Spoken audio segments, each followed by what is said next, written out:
This is the thing that feels like the hardest thing of all to do, because when you're nervous, you'll talk really fast, because if I talk really fast, then we'll get it over with really quickly and then we can all go home. Thank you. Good night. Bye-bye. But then everybody's like, what did she say? The really powerful, striking presentations and talks are the ones where we tell stories. If someone is an introvert, can they really be a confident speaker? If you were going to cut me off after the next 30 seconds, the first thing I would say is, I must state here that you were my teacher in the public speaking class. And I remember one of the things that you talked about was mindset in the early days. Yeah. It's so huge. Yeah. So huge. Reframing your mind, finding words that would affirm you and fill you up in a way that would help you psych yourself up. I'm finding the gift. Some people, they come and they'll say to me, oh, my voice is very quiet. Or somebody else might say, what I have to say is really boring. I get that a lot. And I'll say, well, hang on, is it boring? Or is it just the way you're currently saying it that's boring? So let's find a way to say that thing in a less boring way. So it's just about finding the good in what everybody can do. So I've been teaching another class recently, and one of the students there, she clearly it was difficult for her. And then at the end, she did a talk. And part of her talk was she was telling us about how she looked at herself in the mirror. And in the talk, she kind of spoke to the mirror. So then I said to the mirror, what are you doing? And it was like this little performance. And it was beautiful. And it allowed her, doing it that way, allowed her to be a bit confident, because she could talk to the other person in the mirror who wasn't there. Now, I'm not a fan, as you know, of acting when you're delivering a talk, but she'd found a way of authentically talking to her other self in front of us. And it was really rather beautiful, I have to say. So it means that you can find different ways that really work for you in a way that, it's not acting, but you're able to present yourself. Yeah. And for example, if for example, your big worry is that you're not going to remember your words. Mm-hmm. Now, and I think it's fine to have some notes. Yeah. People get worried about having notes. Fine to have some notes. How you use them is the important thing. So if you have a whole sheet of paper and you're just going, hello, my name is Z, thank you, welcome, very much. No. Yeah. But if you have some little notes, that's fine. And I did something where I wasn't sure I was going to remember it because it was brand new. So I also perform comedy. I don't know if people know that. And so I was doing this new show, and part of the show was I was going to have a magazine with me. And it was part of the joke, was that, occasionally we might have a look in the magazine. And so what I did was I wrote some of my topics on little cards and I blue tacked them inside the magazine. So it looked like it was a kind of funny prop, which it was, but it was also, okay, this comes next, right? And so it's just finding these things that help you with the thing that you worry about. And I do worry about, particularly with comedy. Yeah. A worry about the order that things go in, because the rhythm of it has to be right, or the joke doesn't work. So it was just finding little ways to do that. So we've all got a gift. And I think if we don't first of all, we have to recognize that. And everybody knows stuff that other people don't know. So if you think you're boring, you're not, because what you have to tell me, I don't know about. So we learned lots of things from you, I remember, in the class, that none of the rest of us knew about. And that's really important. And so it's finding a way to tell the story around those things. Everyone is unique. Everybody, yes. Yeah. And thinking about the people who are probably watching this, and someone might be like, I am an introvert and this is not my thing. I would never get good at it. I think, because I would like us to talk about misconceptions. Yeah. And so I want us to start from, if someone is an introvert, can they really be a confident speaker? Yes. Because what you need to do is harness what's good about you. I believe everybody can be a good speaker. And I think part of the worry that people have is I hear people say, oh, I'll never be that good. I'll never be able to do that. Part of that comes from comparing themselves with other people. And if you watch, because now you can watch TED Talks and all kinds of things on YouTube, and people look at a TED Talker and go, I can't do that. You don't have to do that. Yeah. You don't have to do that. Giving a talk on the TED stage, I've never done one, is something that's given to very few of us. So don't worry about that. That's not going to happen. But within the world that you occupy, you have something you can give. So that idea that I could never do that is a huge misconception. Yeah. And what it is, it's about harnessing the good stuff about you, that uniqueness, and understanding that there'll be people in the room who know a bit about what you do and what you know, and there'll be other people in the room who might not agree with what you have to say. They're allowed to do that. But only you can present what you know and what you want to say in the way you want to say it. Yeah. It's like, I mean, for someone who enjoys listening to Barack Obama, for example, it's like wanting to sound like Barack Obama or feeling like you want to make that kind of impact. How is that even possible? It's not given to all of us to be Barack or Michelle. Yeah. Yeah. No, it's okay. So I want to talk about, because one thing that I keep saying right now is I want us to talk about this order. And I remember that is something that you've clearly said isn't very necessary when you're going to start a speech, going, oh, today I want to talk about this, I want to talk about that. So what are some of the things that people do that just feels normal, that shouldn't be? It is things like redundancy of words. And as you remember, I will say, today I'm going to talk to you about is one of those things. So if you stand up in a room and say, good morning, my name is Z, and today I'd like to talk to you about, you've kind of wasted about 10 seconds there, because it's today, you're going to talk, they probably know what you're going to talk about, and your name might even be on a slide behind you. Yeah, all the other things. And apart from that, starting with that, those first 20 seconds are the bit where you hook people in. Good morning, my name is, today I want to talk about, is not grabbing anybody. So the thing to do is to start with something, a good beginning. Oh my goodness, I can't even tell you how important that is.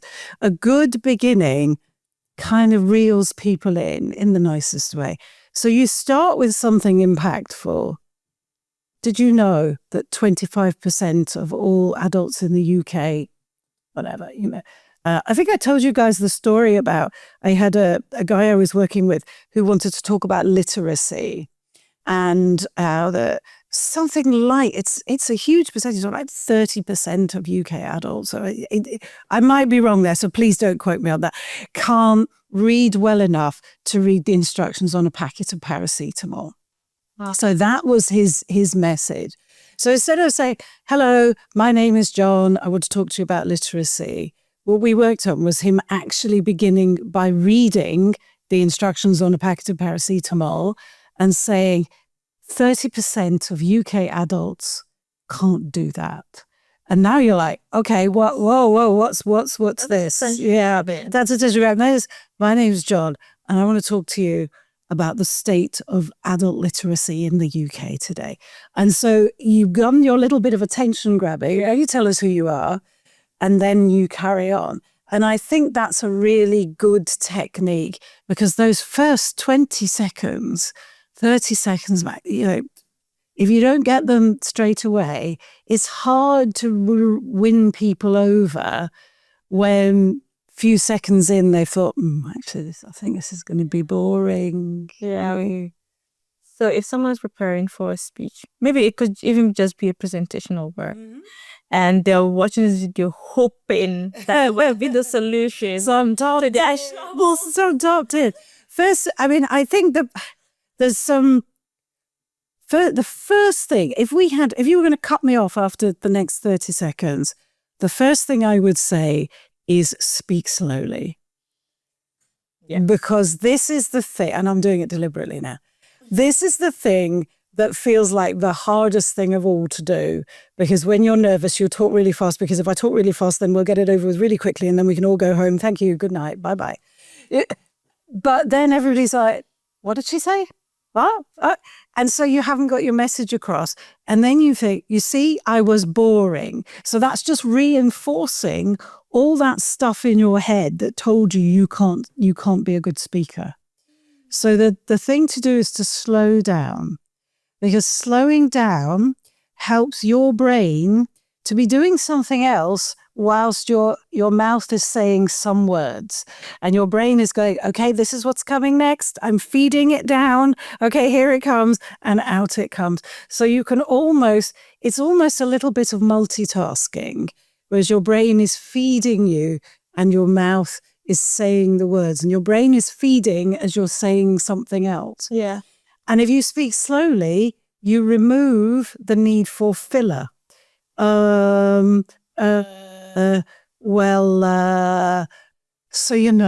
like all of that can really diminish because your brain and your mouth are now working in sync. If you're speaking too fast, it's like your mouth is waiting for your brain to feed you the next thing. Yeah. So your mouth does something. It goes, okay, here comes the next thing. And away it goes. So if you slow down, that's a really, really big thing. In fact, as I always say to people, if you ask me for one piece of advice, that's it. Keep it slow. Have that over your desk if that helps. Can you be too slow? That's a very good question. I think it would be very hard to be too slow because you would just grind to a halt. I think it would be very hard to be too slow. I think what you could do wrong is, and I love a good pause. It's nice to have a pause. We get scared of pauses because we think it means that the audience thinks we've forgotten what comes next. But I think you could pause too much, too often, and for too long. I think that would be the way to slow you down too much. I think in terms of the speed at which we speak, I think it would be hard to slow down so much that you are still sort of flowing, but being too, I think that would eventually, you just wouldn't be able to do that. Yeah. But I think I think a danger might be that you pause too often and for too long. But I do like a good pause. And because a pause makes me wonder what's coming next. Something important. Let me just tell you one more thing. So before I leave, a little pause. And the pause is very helpful because it gives you a chance to breathe. Gives your mouth a little rest. Let your brain do its little flowing thing down here. And then we can carry on. So I think it would be difficult to be too slow. Okay. But I think if you pause too much and for too long, yes, intentionally. So speak slow. You did it beautifully there. Yeah, very good. So apart from that, what else should someone bear in mind if they're preparing for a presentation? Right. If you're preparing for a presentation or a speech, and especially, if we're doing something like a work presentation, I think what our minds go to immediately is information. Let me give you lots of information because we love information. And I think we all know if there's one thing we've got way too much of in our lives right now, it's information. And if all you have to give people is information, you could just put it in a document or send it in an email. The really powerful, striking presentations and talks are the ones where we tell stories. We can be delivering some information in there, but it's the story around the information that makes the difference. Not, as you can see, 25% of all people have done this, 32,000 people who responded said this, we are 5% up on this time last month. Great, that's all very useful information for me, but you could have just sent me that. What I need to know now is if the business is, let's say in business or in work, if the business is 5% down on this time last year, what's the story? What happened for that to be the case, and what solutions can we present to turn that around, to make it better next month? That's what we need, not just bald information. So I'll give you a good example. So not bizarrely probably, a lot of the people that I work with work in finance. Okay. And they always say to me, oh, finance is so boring. And actually looking at spreadsheets and numbers, it takes a particular kind of person to enjoy doing that. But bold numbers, we can all kind of understand them. If you send me the spreadsheet, I can work it out for myself. And so I had this lovely mortgage advisor said, how can I make because she was like pitching her business. She was pitching herself to other business people. And how can I make it more interesting? And so she had the whole talk about variable rates, fixed rates, the markets. I was like, oh, yeah. And she said, I know this is boring because it's boring. But the thing is, as the listener, I don't need to know about 3.4%, the current market rate and the trajectory of this and the fixed rate. I don't need to know about that. I need to know what you can do for me. So tell me a story. So what started as 3.4% mixed variable rate, fixed rate over the next 5 years was, okay, so I had Mr. and Mrs. Smith, and she had like pictures of animals to represent the people because she took beautiful photographs. So it was actually Mr. and Mrs. Smith were actually probably Mr. and Mrs. Meerkat, let's say. And Mr. and Mrs. Meerkat wanted their fixed rate come to an end. So I got them a new deal, which saved them £300 a month. Now I'm sitting up because now I don't care whether it's 4%, 5%. I've heard the magic word, save me £300 a month. Yeah. Very practical. Very practical. It's a story about your success. It's something that you have done that benefited somebody else, that shows your expertise more than telling me all about numbers and stuff that really I don't understand. That are not even memorable. And not even and this is the other thing.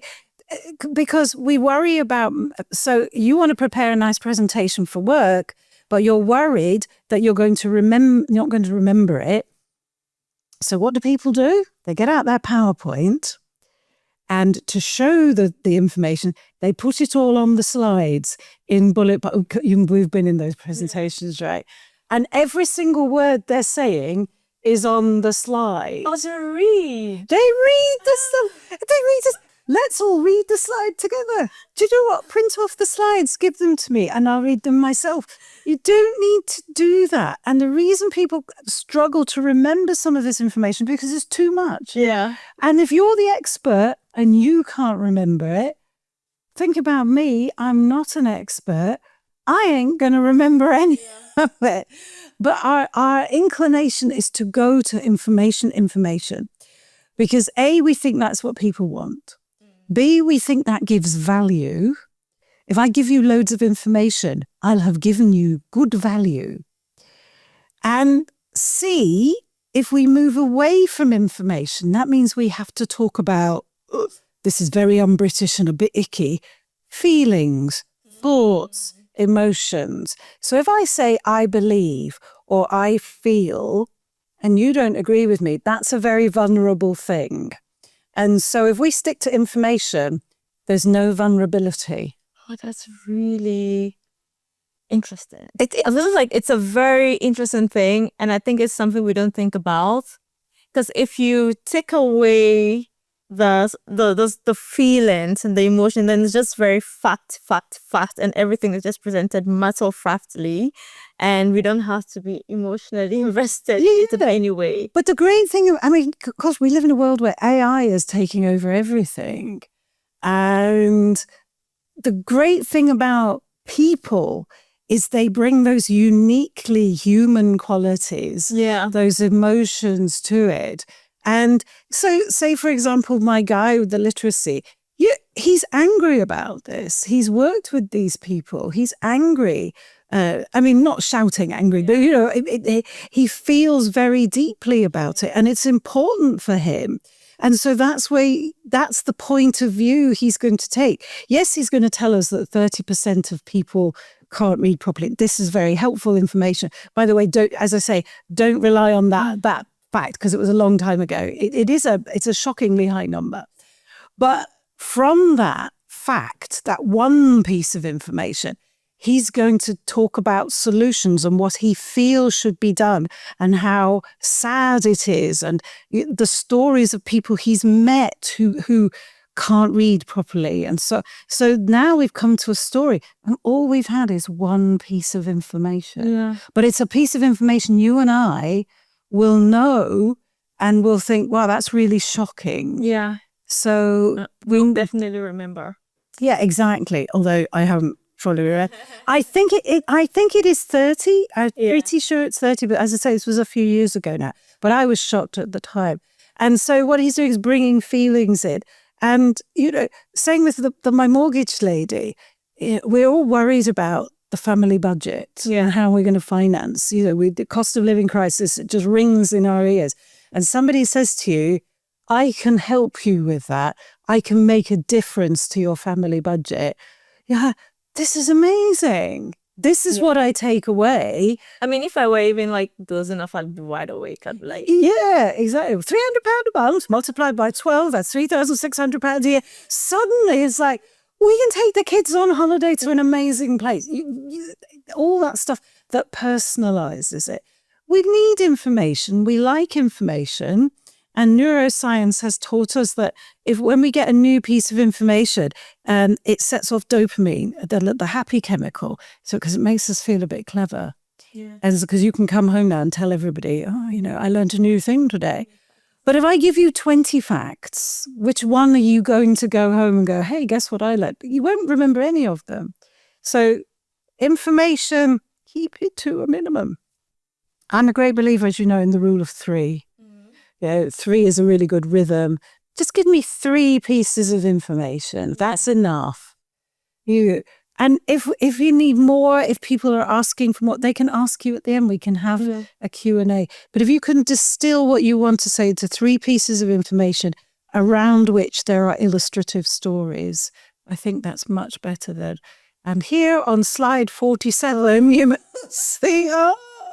But I think even when you're reading, for example, and people are not responding, it then would make you even more nervous because you're like, okay, what's going on?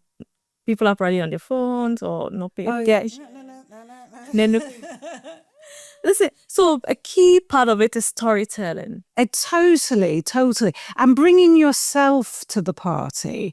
So I'm here telling you stories about stories people have told me. Yeah. But because I've been part of that story. And telling stories is kind of what makes us human. Because the things we remember from being children is being told stories by parents, grandparents at school, and somebody came to school, and sometimes even when I was little, actors would come to school and perform stories. Stories are really important. Or we'd have story time, where there used to be a kids' radio program. This shows I'm very old.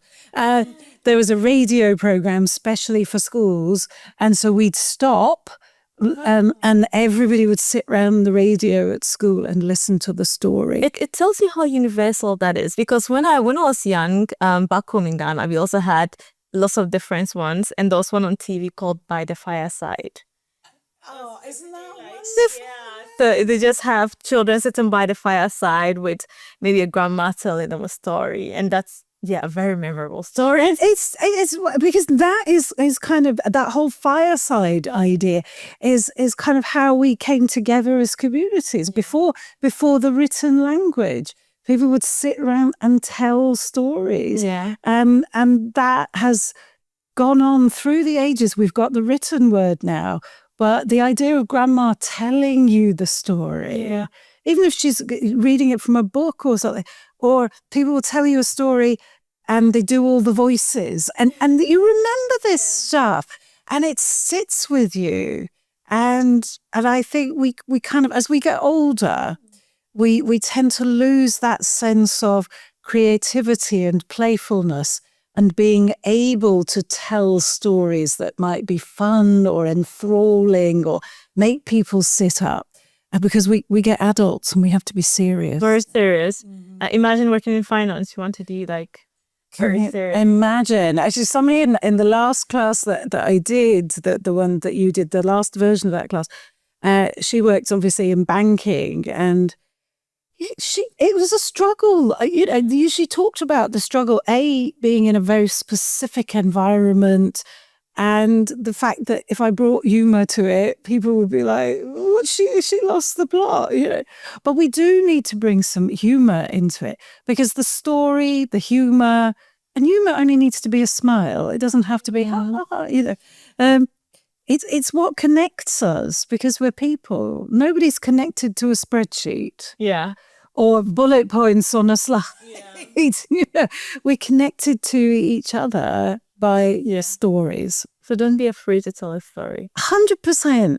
100%. If something happened to you, the idea of a funny thing happened to me on the way here today. Yeah. If it happened to you yesterday, that's fine. So you don't have to tell lies, don't tell lies. But telling stories is what connects us. So that is like in terms of the content. Now I'd like us to talk about like your physical. Feel physical.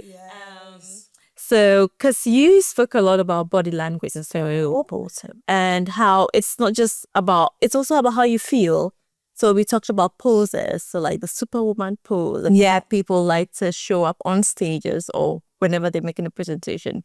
So I was hoping we'd make it a bit practical. Okay, right. So we would. Are we going to go and do some standing? Yeah, like this is the Wonder Woman. Now, you wouldn't necessarily give a talk standing like this, but the professor who came up with this idea of power poses, she did some research on this and discovered that when we do things like this, these powerful poses, it actually increases our testosterone levels. And that is because we've all got testosterone, men and women, and it is kind of our masculine energy that helps us have that confidence to speak. So that's what we want to be enhancing. So she recommends, if you're going to give a talk, just go away somewhere, just go to the ladies' room or whatever and do a bit of this. And it's actually quite powerful. And the other thing about doing this, and I'm a great believer in this, is because I have a natural hunch with lots of the time, because we sit at desks a lot of the time doing this, so we end up hunching. Is it actually helps you to stand up straight. And I would say in any room where you're going to talk, walk in consciously, raise yourself to your full height. You may not be able to sustain it. You might find your shoulders drooping. But really be conscious of raising yourself to your full height, because it makes you feel more powerful. So you're standing up to your full height and tucking your chin in so that you can look over across the room with some confidence, and also with your shoulders up. Now you can start to use your arms as kind of tools to help you, because what we don't want to be doing is this or talking like this. Yeah. Because that is an unconscious signal to the audience. That says, whatever. Yeah, whatever. This says, oh my goodness, I'm scared. And most audiences, most people listening to you would not be unsympathetic that you're scared, but they'd feel sorry for you. And if you're trying to deliver some expertise and people are going, oh, bless, oh, it's so sad, that's not a good place to be, because then they're not going to take you seriously or take that on board. So you want to try and keep consciously coming up to your full height, even if you do find yourself, come back up. Yeah?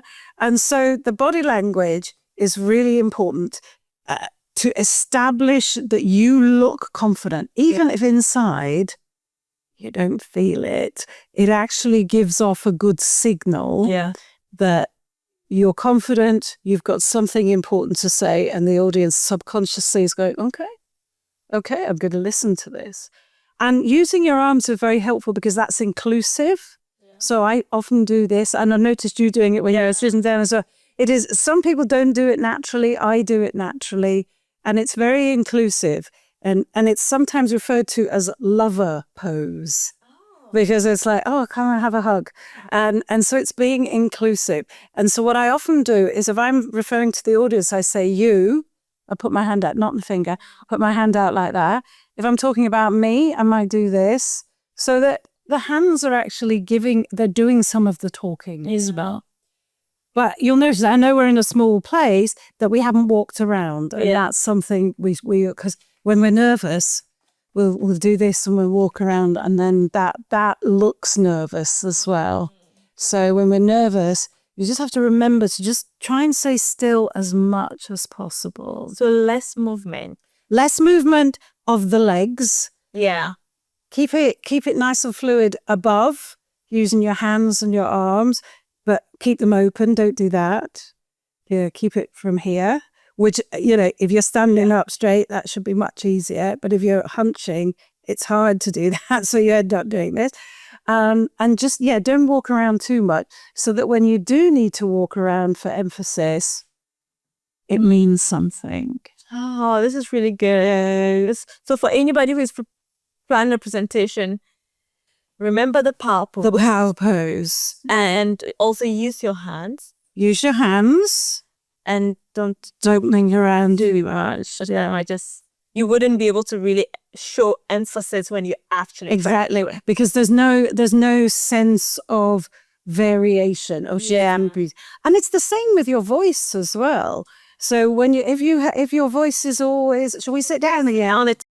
So the voice is interesting. So the voice is kind of, in a sense, opposite to the movement, because with the voice we want as much variation as possible, and so that when you're saying something that means something, we actually use our voice to project that this is an important thing that I just said. Yeah.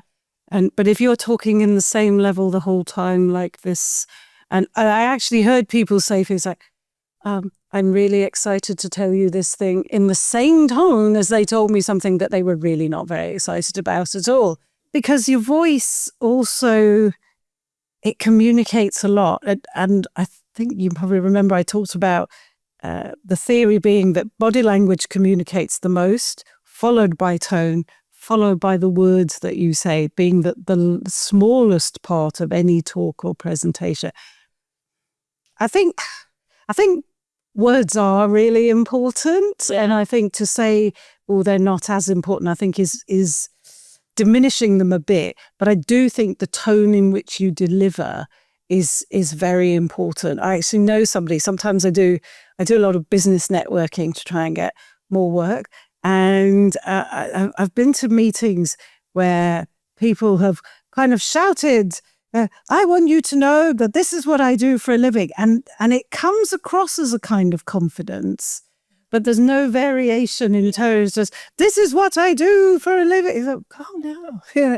It sounds like you're being shouted at. Yeah. And they don't mean it like that. And I think that might be, to them, what they think sounds like confident speaking. But what you need to do is vary your tone. Yeah, I was really upset when that happened. But I'm really excited now. Oh, I really feel that. You can feel the change in voice, the change in face, the change in body. But that's really important. And obviously also that pace thing where we have a pause. And what's so important is this. So we can have a pause where people go, oh, what's important? Okay, that's important. And so that it's a whole package. It's not just the words you say. It isn't just your body language, and it isn't just your tone. It's the whole package of those three together. That's what's really impactful. Wow. So I hope that whoever is watching this probably has started mapping out how they're going to give their presentation. And one key thing that I really loved, and that even takes us back to the beginning, is the talk about the mindset. And just knowing that you can also be able to give a presentation that's as good and suitable to your abilities. It doesn't have to look like someone else's presentation. 100%. 100%. It doesn't have to look like anybody else's. It has to be what's authentic for you. Yeah. And so what? You trip over your words and you have to say something twice. And you say, and you say, I say, I'm sure when you look back at this, you'll say, I've said, about 5 times. It's not, that's not what matters. What matters is that you delivered something interesting, engaging, impactful, that you connected with the people that you were speaking to. Yeah. And so if you want to be all polished and shiny and have loads of slides that do fancy things, if that works for you, that works for you. But for most people, it doesn't. Yeah. Just be the best version of yourself. Are there any mistakes or icks that you find that people make when it comes to just speaking? Or I think the biggest mistake people make, I think if they're very nervous, is not to prepare properly. Oh, okay. If we're nervous about something, and if we start to prepare that thing that we're nervous about, it means we have to confront it. So if I don't prepare anything and I just wing it on the day, that means I haven't had to deal with the nerves until the very moment before I start my talk or my presentation. But if you wing it, and of course you've got all the information in here, if you wing it and you just don't prepare and you say, oh, it'll be fine, I'll just say whatever comes out of here, there's no structure to it. So your message isn't clear.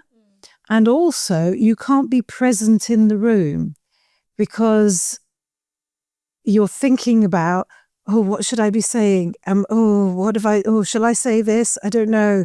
What comes next? And you're not really thinking about the people who are in front of you. So you're not present, and you need to be present in the room. And the only way to do that is to prepare. Okay. And that means confronting the fear before the time when you have to give the talk. I think you've touched on all of the major things that I can think of when it comes to preparing for a presentation or even just giving a speech. Would you say there are any key things that we haven't spoken about that people should keep in mind when it comes to? I think we've covered on a broad sense everything, haven't we? The storytelling, the mindset, the pace, the body language, the preparation. That's really important. And I mean, the thing I would always say in terms of preparation, and also there when you're there, is it's all about the people who are listening to you. It's not about what you want to tell them. It's about what they need to hear from you. And that needs to be your point of view, really. You need to prepare from their point of view. And you need to talk from their point of view. You're an expert. They're not. Don't talk as if you're talking to other experts in your field. Don't talk as if they know exactly what you know. What happens if someone's done all of the things you've shared and then they go and stand there on the stage and the words just won't come out? Yeah, it happens. Or the voice is just shaking. It happens. How can you manage it in that moment? If you need to manage it beforehand, everybody needs to do some management, however nervous you are or not. And I get nervous because I genuinely think nerves never go away. I think they get smaller and smaller, but I don't think for most of us they fully go away. So you need to take time to yourself. You need to take time. You need to do the power posing. But most importantly, you need to slow yourself down. You need to breathe. And you need to prepare your voice, your throat. You need to have some water. You need to have made sure that you haven't eaten stuff that will catch in your throat. Things like that. So things like seeds or anything like nuts. Yeah. Shouldn't drink dairy products just before you start talking because it coats your larynx. You make sure that you're in good shape, that you've done something that makes you happy, maybe listen to some music so that you're feeling okay. You can learn the words all you like, but if you're not feeling as good as you can feel, it really doesn't matter. So you need to take care of yourself beforehand so that hopefully that won't happen. It's rare for it to happen. It's rare that somebody gets as far as giving a talk and just completely clams up. But if you do, and I think it's fair to find a way to say to people, look, this is brand new to me and I've not done this before. So I hope you'll be patient with me. I wouldn't say, I'm really, really nervous and I'm not sure what I'm saying. That's not a good way to do it. But find a sentence or something that says, look, this is making me feel very vulnerable. It's exciting, but it's also very nerve-wracking. So find a little sentence you could perhaps have in your mind that signposts to people that this is difficult for you. Yeah. And when you forget your lines on stage, or when you forget what you want to say, would you just like take a moment to say some filler sentences? Yeah. You could even stop and say, has anybody got any questions at this point? And if you forget, but you keep going, will the audience notice? They might not, because they didn't know what you were going to say and the order in which you were going to say it. And if you remember it, you can come back to it at the end. Yeah. But don't need to tell the audience, oh, I've messed up, if they weren't ever going to notice that you've messed up. I think that's a major thing, because sometimes we think people know what we're going to say. They don't really, you know what you were going to say. The rest, nobody else does. Yeah. And they don't know what you're going to say and the order in which you're going to say. Yeah. Because they don't know what you know. Oh, God. Thank you so much, Mel. Is there any other thing we should know? I think to enjoy speaking as an opportunity is a real gift. And I think it's something that I think we should try and cultivate. Oh, I've been asked to speak. This is an opportunity, rather than I've been asked to speak. Oh. Yeah. I think just that whole mindset thing, I think. And I love what you said at the beginning, like take every opportunity that comes your way to speak. Yeah. I have a final question for you. Okay. And that is, what does kindness mean to you? Oh, goodness. That's a very good question. Kindness, I think, is respecting people's great variety and caring about other people, putting other people first sometimes. But also I think the thing about kindness is that sometimes we underrate it. And especially I know in a kind of work context and in business life, people seem to see it as a little bit of a weakness. And I find that quite disturbing, actually. I think being kind to somebody is not a weak thing to do. Respecting them and the fact that they are different from you in whatever way is not weak. It doesn't make you look weak. I think it's really important, and a bit of kindness can boost people so much. Oh, thank you so much. You have been immensely kind, but thank you, sir, all the relevant information you shared with us and for teaching us a powerful this and all of that. And we have something small for you. To say thank you for your kindness. Oh, thank you very much. And the kind information you've shared. Thank you. Okay, I'd say Lovely. Thank you very much.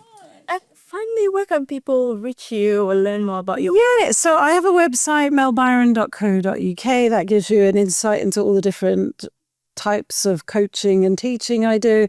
I'm very active on LinkedIn. That's the platform where I write the most. So I write top tips about speaking, thoughts about things. So that's a good place to find me, Mel Byron. I'm also occasionally on Instagram at Mel_Byron_. I have to say, I'm not a fan of social media. I find it not difficult. I don't mind, making videos and stuff. I just find it such a commitment, isn't it? It's such a commitment. But I find I like LinkedIn. I feel like that's a good home. So yeah, if you want to get top speaking tips, then find your LinkedIn and your website. And my website has got all kinds of things about what I do. And occasionally on Instagram. Very occasionally, but I'm going to make an effort to be more on Instagram. Somebody told me to be on TikTok. I'm not sure I'm ready for that. Oh, you're fine. Very good, I think. Yeah. Thank you so much for Thank you, Zee. I've loved it. Thank you for having me.